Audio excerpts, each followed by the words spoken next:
Alhamdulillah nahmaduhu wa nasta'inuhu wa nastaghfiruhu wa nu'minu bihi wa natawakkalu alaihi. Wa na'udzu billahi min shururi anfusina wa min sayyiati a'malina. May yahdihillahu fala mudilla lahu wa may yudlil fala hadiya lahu. Asyhadu an la ilaha illallah wa asyhadu anna Muhammadan abduhu wa rasuluh. Sallallahu alaihi wasallam. Tabaraka wa salama tasliman kasiran kasira amma ba'd. Bismillahirrahmanirrahim. Wa man ahsanu qawlan mimman da'a ila Allah wa amila salihan wa qala innani minal muslimin.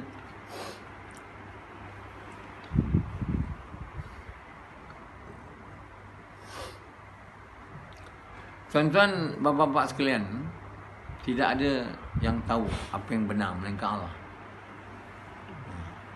Awak percaya tak tu? Samad. Kat mulut ke kat hati? Kalau saya tanya Samad, dia cakap percaya. Itu dia jawab dengan hati, dengan mulut. Hati Allah dia tahu. Tapi dari perbuatannya kita tahu bukan dari hati. Sebab apa yang ada di hati itu yang dibuatlah. Apa yang dipercaya itu yang dibuat. Kalau mulut ni dia boleh cakap lah. Nanti satu hari di akhirat dia mulut tutup, tak boleh cakap. Yang cakap yang lain. Mulut ni dia pandai cakap. Yang bukan dalam hati dia cakap. Kau percaya tak tiada yang tahu melainkan Allah? Mulut boleh cakap percaya. Itu bukan hati tu. Sebab kau kena tengok hati, jangan tengok cakap dia. Tengok apa dia buat. Dia apa saja dia nak buat, tak ada dia tanya minta dengan Allah ke apa. Buat je. Saya tahu. Allah mana tahu macam Samad.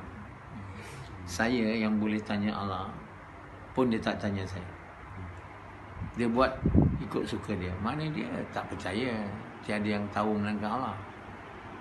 Percaya dalam hati.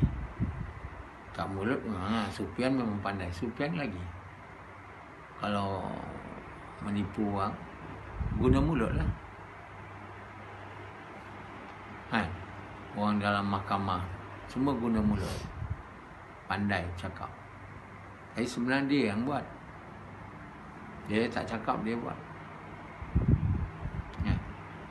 Mulut lah, mulut cakap. Tapi nanti di akhirat mulut tak ada cakap. Sufyan dia tak boleh nak kata dia tak buat zina. Dia punya kangkang tu, peha dan dia punya kemaluan tu akan cakap, saya ada masuk. Dekat kita dia cakap not sure masuk ke tidak. Tapi di akhirat nanti kangkang tu akan cakap, kemaluan akan cakap. Nak cakap apa? Mulut tak cakap. Lepas tu dia Sufyan cakap, kau bukan ke saya punya kemaluan, kenapa bercakap melawan saya? Cubalah cakap yang tipu, yang tak betul. Kata kemaluan tu, dulu masa kau buat, kau tak ingat. Kau tak tahu Allah tiap nampak kamu. Dan kau tak tahu yang kami ni di akhirat nanti boleh cakap. Masa kau buat dulu. Tak ingat. Masa kau buat dulu Rasidi, kata kemaluan Rasidi, kau tak tahu yang Allah nampak. Dan kami boleh dibuat oleh Allah bercakap. Tapi hari ini kami boleh bercakap. Dan kami akan bercakap yang benar. Takut tak kamu? Sekarang kamu yang dah pernah berzina ni. Takut tak? Jadi kalau kamu nak ditutup, semua kesalahan tu nak dipadam lah. Taubat kamu kena diterima. Kamu dah bertaubat belum? Halo Sufyan, dah bertaubat belum? Sufyan dah bertaubat, tapi diterima tak? Diterima? Tak tahu kan? Macam mana nak diterima? Taubat tu kena dibuat dengan ikhlas. Itu dia punya syarat. Dan untuk ikhlas, kita kena jadi orang beriman, beramal soleh. Selagi kamu tak jadi orang beriman, beramal soleh, taubat kamu tidak ikhlas dan tidak diterima sampai hari ini masih dalam buku catatan. Yang kamu berzina dulu kan, pernah berzina dulu, ada dalam buku catatan dan akan ditanya. Baik kamu segera menjadi orang yang betul-betul bertaubat. Nak betul-betul bertaubat ni kena ikhlas. Nak ikhlas buat untuk sukakan Allah, kena beriman dan beramal soleh. Yang pendek dulu berzina dengan pelacur sehingga dapat penyakit, kan? Kemaluan, dan kemaluan tak boleh naik, berubat dengan saya, akan hanya padam. Padam daripada buku catatan bila taubat diterima. Dan siapa yang di luar sana, kamu jangan ingat yang kamu buat salah sekarang tak diadili.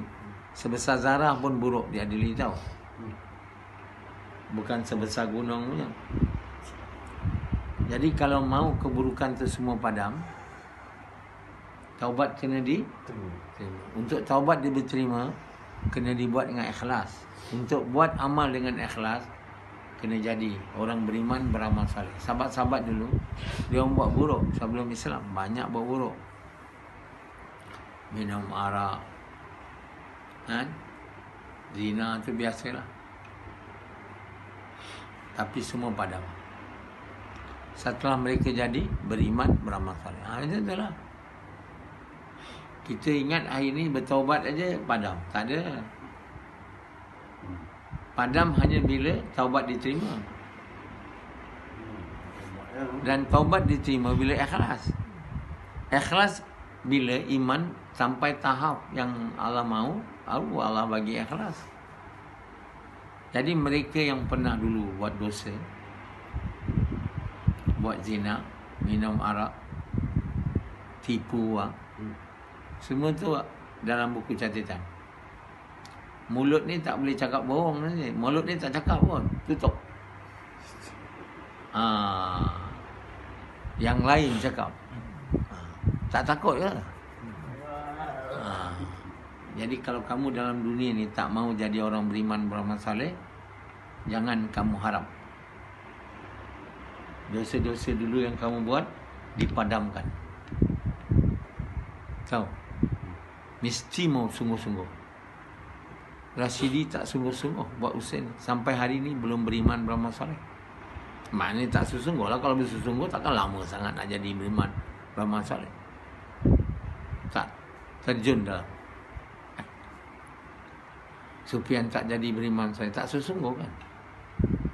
Susah sangat ke nak jadi beriman saleh tu? Kalau tak sesungguh memang susah, sampai mati tak jadi. Dia nak jadi beriman saleh ni kena betul-betul buat. Bukan main-main. Apa disuruh oleh Amir Sahab, buat. Tak nak, tak boleh. Kalau kamu tak ikut cakap saya, guru yang memimpin kamu nak jadi beriman saleh, kamu tak boleh. Kamu tak boleh jadi orang beriman, beramal saleh, kan?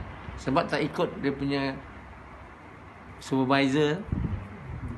Macam orang buat satu thesis, ada supervisor. Supervisor tu bagi tahu tak nak ikut. Mana nak lulus PhD.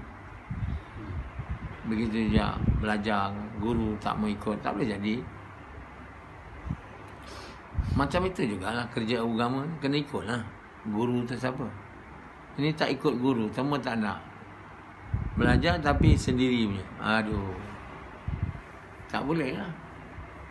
Suruh pindah tak nak, suruh cerai bini tak nak, suruh duduk sini tak nak. So macam mana?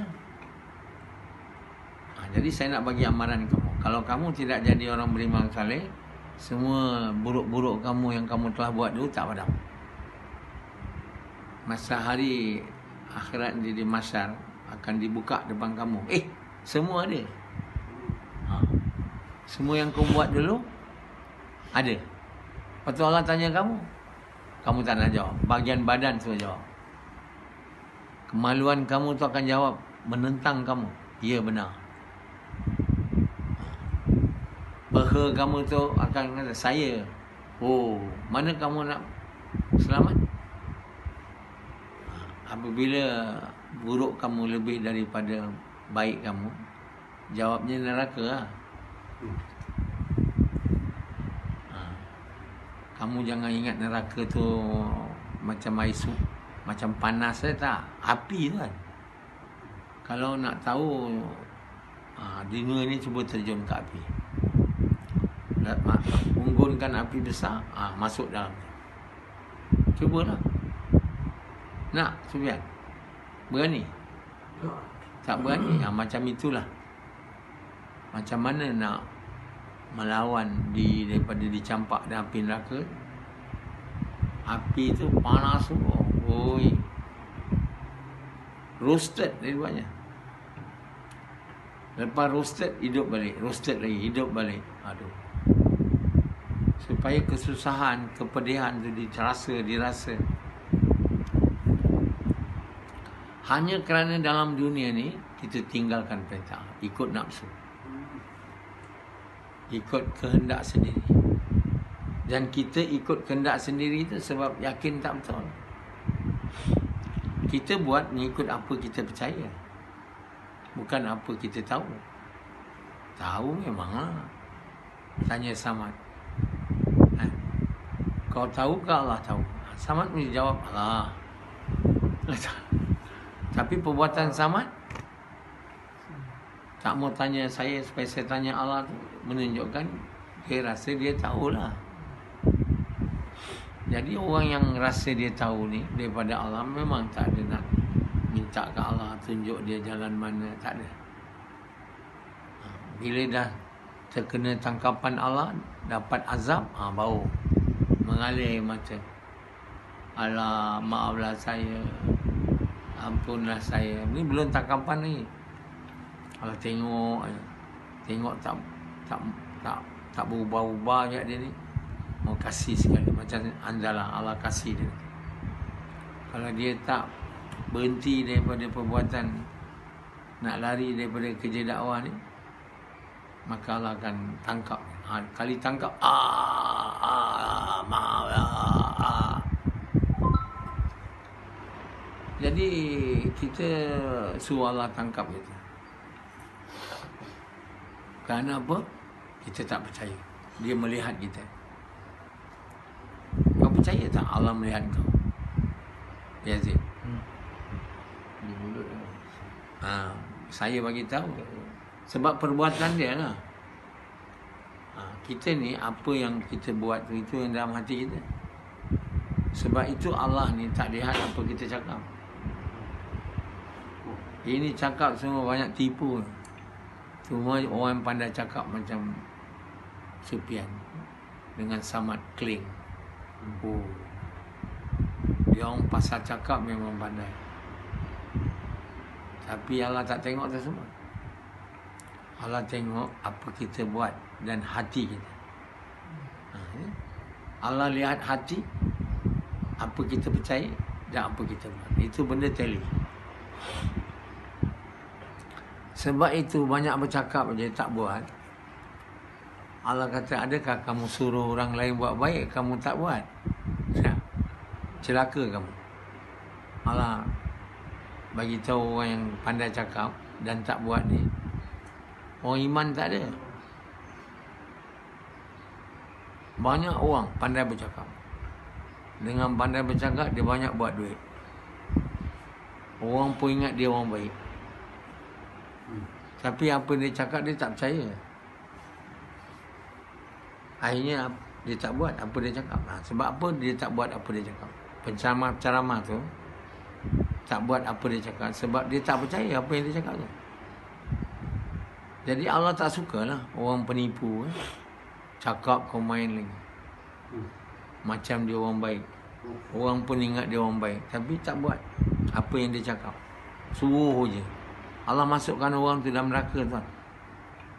Orang yang bercakap dan dia tak buat apa dia cakap. Dia bukan orang syurga. Sebab dia termasuk orang yang menipu. Allah tak suka orang menipu. Sangat tak suka. Sehingga kan orang menipu ni Allah tak percaya kalimah dia. Dan dia tukar jadi daripada orang masuk Islam kepada munafik. Hypocrites. Hypocrite ni dia cakap pandai. Buat tak ada. Jadi banyak orang nak gunakan percakapan dia ni untuk merosakkan orang. Buat orang ikut dia. Ibu-ibu ikut dia. Sebab pandai cakap. Manusia ni tengok apa orang cakap. Allah tak tengok. Allah tengok apa orang buat dan hati dia. Untuk masukkan satu orang dalam syurga, Allah tak tengok apa dia cakap. Allah tengok apa yang dia buat, apa yang dia percaya. Yang dua ni sama. Jadi sekarang ni orang yang tak buat ni, bercakap macam ni, penipu. Hypocrites. Tempat jadikan syurga neraka. Kenapa jadi orang yang dia pandai cakap tapi tak buat apa yang dia cakap? Sebab iman tak ada lah. Belajar kitab saja. Buat kerja mengajak manusia kepada kebaikan, mencegah kemungkaran macam Nabi. Dengan ikhlas tak buat. Tak mau. Nak berceramah je. Kita pun buat dakwah juga, dia kata. Sana sini tinggal bini, pergi sana situ. Kami pun keluar juga, dia kata.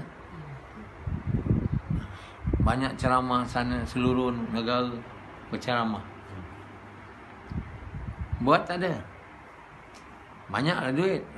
Jadi dia kata sekarang, dulu kami pakai motor je. Sekarang banyak ceramah, jemputan. Banyak duit. Sekarang kami tukar kereta lawa. Sekarang zaman berkat. Kereta lawa-lawa. Satu ceramah 200, 300, 100.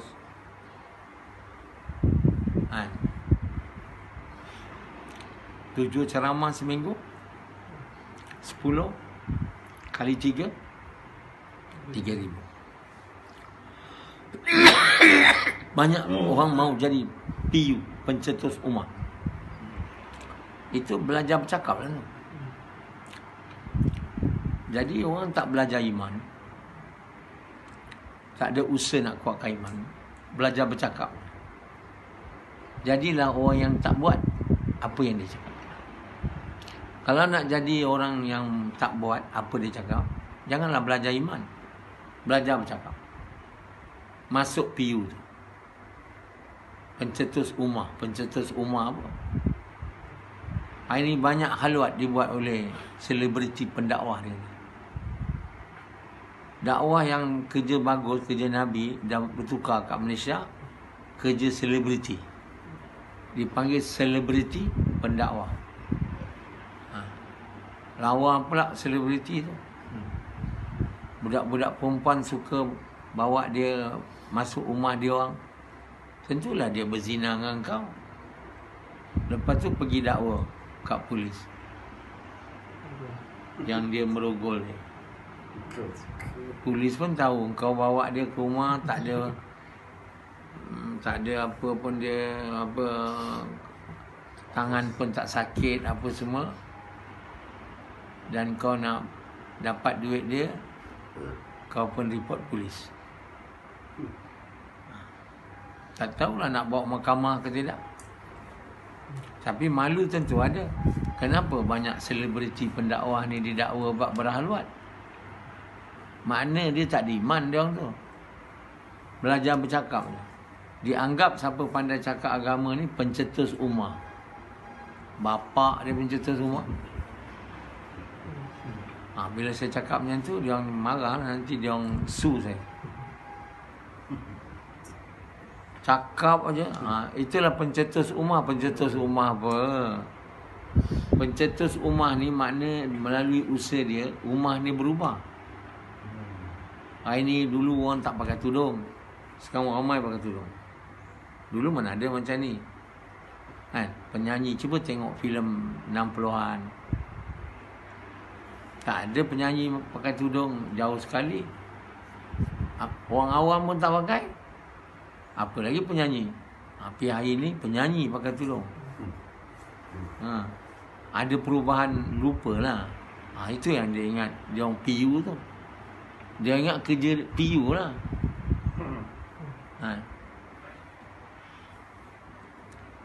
Dulu jarang orang nak pergi sembahyang masjid ni. Masjid kosong tu, tutup Zuhur, Asar. Ada Maghrib lah sikit 2-3 orang. Subuh mungkin tak ada. Banyak masjid macam tu. Sebelum kerja dakwah, kerana kerja jemaah tabligh datang ke Malaysia. Sebenarnya yang buat perubahan rupa di Malaysia ni jemaah tabligh dan di seluruh dunia. Indonesia tu tak ada orang pakai tudung dulu. Mana ada. Saya pergi kerja jemaah tabligh 40 hari kat Jakarta tahun 82, 84. Tak ada satu orang pakai. Tak ada satu orang pakai tudung. Saya jalan ke Jakarta. Sekarang cuba tuan jalan, banyak kan? Berubah. Artis pun ada.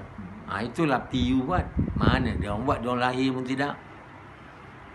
Tahun 84, 85, 2000 baru Indonesia berubah. Ada orang perempuan pakai tudung. Malaysia dulu, sebab jemaah tabligh dulu kat Malaysia. Jemaah tabligh ni dia dapat mengubah rupa lah dengan izin Allah. Tapi iman tak boleh. Sebab jemaah tabligh dia tak buat kerja dakwah. Kerja dakwah seperti Nabi. Pergi rumah ke rumah, lorong ke lorong, ajak orang mengucap kalimah. Dan yang dah Islam, ajak mereka buat kerja dakwah. Tak ada. Dia orang ajak dia orang keluar, pergi masjid dengan ceramah, keluar. Pergi masjid dengan ceramah, keluar. Itu je lah. Maka tertangkaplah seorang bernama Azri. Dia kata dia keluar ni sebab kesian. Satu budak kawan dia nak keluar 3 hari, tak ada kawan. Jadi dia pun pergilah jumpa kawan dia yang nak pergi dulu, kata nak pergi dengan Azri. Azri tak nak keluar, tapi semua orang tak nak keluar. Jadi kata Azri, tak apalah aku keluar dengan kau. Tengok dia punya niat.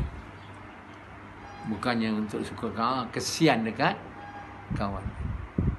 Azri Abbas dia buat gas sebab tengok tak ada orang nak dengar cakap orang ni. Dan kata Azri kata, saya tengok dia tak ada orang nak dengar, saya pun kesian. Saya ikut dia. Jadi dia orang ni bukan betul-betul nak buat kerja ni, dia orang kesian. Yang ikut kerja tabligh ada sebahagiannya lah. Jadi mereka ni hanya kesian je. Nah, bukannya betul ajaran mereka ni betul ni, tak ada. Dia orang tak fikir bab tu. Saya tak buat tabligh, melainkan saya kata ini betul. Saya pergi 4 bulan lagi nak tengok betul tak. Dia orang tak ada, umumnya orang kesian. Kawan punya sebab itu keluar. Lepas tu bila dah keluar, bagus keluar boleh semayang. Jadi ikutlah tabligh. Betul ke tidak kita tabligh tak tahu. Sedap aja, nampak bagus. Jadi dengan perantaraan ini berubahlah. Banyaklah orang pergi masjid, suka semayang masjid. Masjid mula penuh, perempuan mula tutup mulut, tudung.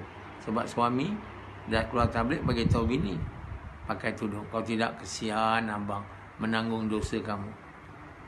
So anak, lepas tu dia orang jadi cikgu kat sekolah, orang tabligh. Jadi guru besar pula, buat undang-undang semua kena pakai tudung.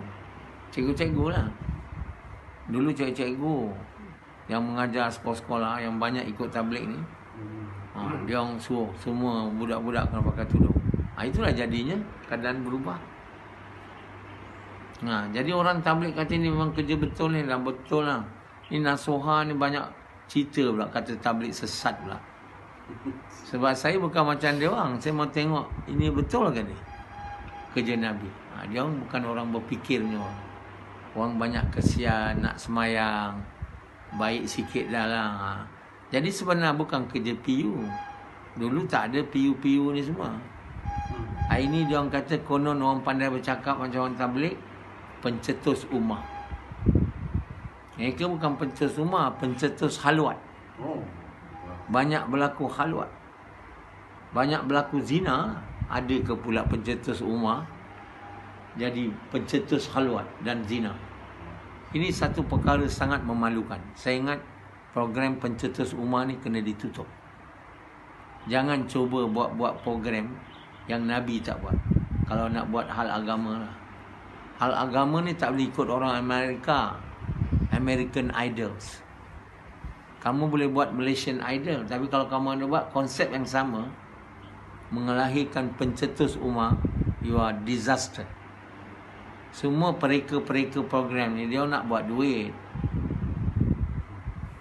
Dibawa lah dia punya judge-nya, Fadilah Kamsa, semua yang tu. Bila dia berceramah tu ada betul ke tidak, ceramah dia boleh tak menaikkan semangat. Ini semua lawyer buruk ni sih kerja.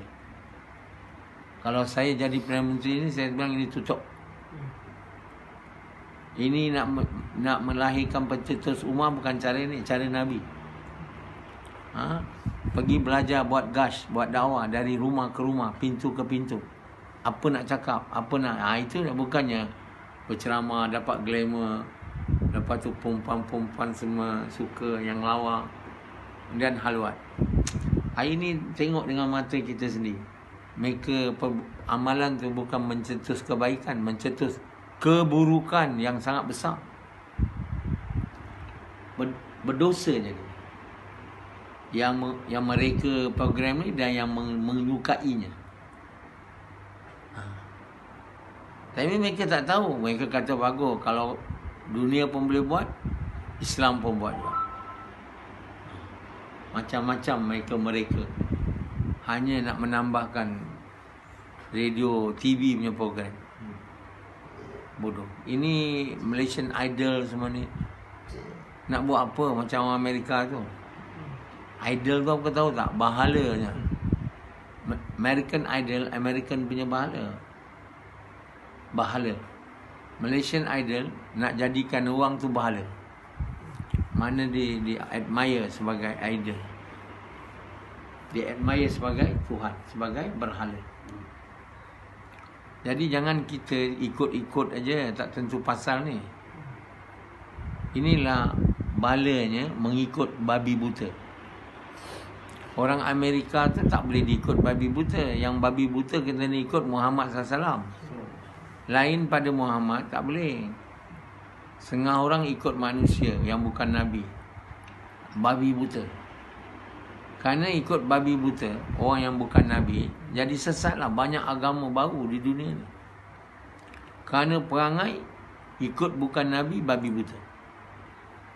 Yang kita boleh ikut babi buta ni, Allah dan Rasul dia tuan. Kerana dia memang benar dan tidak akan salah. Jangan babi buta ikut siapa. Ya tak? Macam Rashidi ni, apa pun dia tak ikut babi buta. Allah pun Rasul tidak, siapa pun tidak. Dia ikut babi buta, apa dia tak. Itu pun sesat jugalah. Babi buta ikut apa dia tak. Kita yang berjaya ni ikut babi buta apa Allah buat, apa Allah mahu dan apa Nabi buat. Kalau kita kata babi buta ikut Quran, kita tak faham Quran. Macam mana kau nak ikut? Kau kena ikut Muhammad SAW yang Allah bagi faham Quran. Dia telah beritahu sembahyang 5 waktu, berjemaah di masjid. Jangan tukar macam Kasim Ahmad 3 waktu. Sebab dalam Quran dia ikut Quran, dia tak ikut Nabi. Kalau ikut Quran tak ikut Nabi, 3 waktu lah. Sebab tak ada tulis dekat Quran 5 waktu. Subuh, Zuhur, Asar, Maghrib, Isya, tak ada. Jadi tuan-tuan yang mulia, Allah SWT hantar Muhammad SAW untuk diikut supaya kita faham Quran. Bila kita ikut Muhammad SAW, kita telah ikut Quran. Kita jalan lurus. Ihdinas siratal mustaqim, itu jalan mereka yang lurus, jalan mereka yang kamu beri nikmat, ialah jalan Nabi Muhammad SAW dan mungkin Nabi-Nabi lain. Tapi bukan jalan syuhada, salihin. Itu semua bukan, salah tafsir tu. Kita tak boleh ikut salihin sedikit, ulama pun tak boleh. Satu orang kita boleh ikut, Muhammad SAW. Bas. Tak ikut Muhammad SAW, makna ikut bid'ah. Bid'ah dalalah finnar. Dan jalan mereka yang kau murkai ini orang yang tak mau menerima Allah dan Nabi sebagai Rasul. Jalan yang sesat, jalan yang mereka hanya mengucapnya. Tiada Tuhan melainkan Allah. Apa dia buat, semua tak ikut sunnah. Jadi tuan-tuan yang mulia, kalau kita tak ikut sunnah, dan sunnah paling besar Nabi SAW ialah mengajak manusia kepada Allah. Mengajak manusia kepada kebaikan, mencegah kebaikan. Ini kita tak buat, semua tak boleh jadi sunnah. Apa pun tak jadi. Kenapa? Ini perintah paling besar yang Allah beri selepas kita mengucap. Iaitu pertama, buat kerja ta'muru bil ma'ruf wa nahy 'anil munkar dengan cara Nabi. Yang kedua, semayang 5 waktu. 2 perkara ni kita tak boleh tinggal, paling kurang. Lagi hari-hari tu, tambah lagi baca Quran hari-hari, tambah lagi tahajud hari-hari, tambah lagi sedekah hari-hari. Okey.